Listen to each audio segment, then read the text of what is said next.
Valerie Graves was a 55-year-old artist and mother of two from West Sussex, England. After years of raising her family and working in the creative arts, she was finally beginning to travel more and focus on her own projects. In December 2013, Valerie agreed to house-sit for friends who were spending the holidays abroad. The house was in the quiet coastal village of Bosham, known for its peaceful charm and close-knit community. She moved into the home a few days before Christmas, joined by her mother and sister. On the night of December 29th, Valerie said goodnight to her family and retired to her bedroom. The next morning, she was found bludgeoned to death. Her body was discovered in the guest bedroom. She had suffered fatal head injuries, and the murder weapon was determined to be a hammer. There were no signs of forced entry, and nothing in the house appeared to be stolen. The village of Bosham had not seen a murder in years, and the brutal nature of the crime sent shockwaves through the community. Suspicions initially fell on someone familiar with the layout of the house. Police questioned several neighbors and family members. Valerie's ex-husband was interviewed, as were former partners and associates, but all were eventually cleared. The case stalled. In 2014, police made a public appeal, offering a large reward for information. DNA had been recovered from the scene, but there was no match in the national database.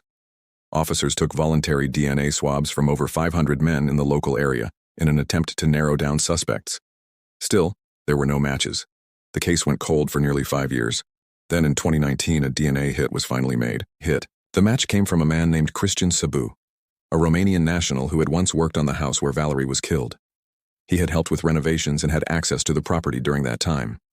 After the murder, Sabu returned to Romania. British authorities worked with Romanian police to locate him. He was arrested in the city of Dej, Romania, and confessed to the crime during questioning. Sabu claimed he believed the house would be empty when he broke in, thinking he could steal valuables. When he encountered Valerie, he panicked and struck her with a hammer he found inside. He later admitted that he had never meant to kill anyone, but wanted money and assumed the house would be unoccupied over the holidays. His DNA had not been in the British system until he was arrested in Romania for a separate offense.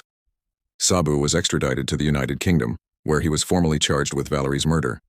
During the trial, he expressed remorse and pleaded guilty. Prosecutors emphasized that while he may not have planned to commit murder, the violent nature of the attack could not be ignored. Valerie was struck multiple times while lying defenseless in bed. Valerie's children sat through the trial and gave impact statements describing the pain of losing their mother and the years spent wondering who had taken her from them. They said she was a kind, creative spirit who had finally begun enjoying life again when it was stolen from her. Sabu was sentenced to a minimum of 23 years in prison. The judge called the crime cowardly and senseless, noting that Valerie had been asleep when she was attacked and had no chance to defend herself.